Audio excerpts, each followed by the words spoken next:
Well, I've always been fascinated with music and especially records, and since I have no talent to create music, I like to play them. And my mother tells a story, or used to.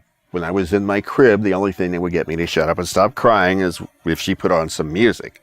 And then I figured out that the music was coming from these weird black round things, and I was fascinated by them, and I'd like to play with them. And my parents had a very nice collection of 78s at the time, which I thought would be very colorful stepping stones around the house as I was just learning to walk.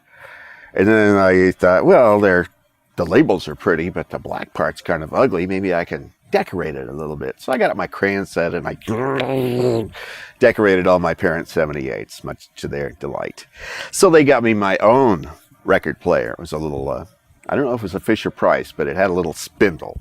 You could play 645s at a time. So that was my first exercise in programming. And they got me a bunch of kiddie records, but they got me a couple of grown-up records too. And these are the actual ones from way back when: 16 Tons by Tennessee Ernie Ford and Hound Dog by Elvis. This is when it was a current. I didn't know anything about currents, and they hated Elvis, but they thought it was funny. So they thought that it was a kid's record, so I'd get off on it. So then I started collecting my own records, using my allowance to buy records. I drove my mom crazy by playing this one incessantly. I should see the label because it is an original. Yeah, so I got into radio because I figured that'd be a good way to get free records. And it worked like a charm.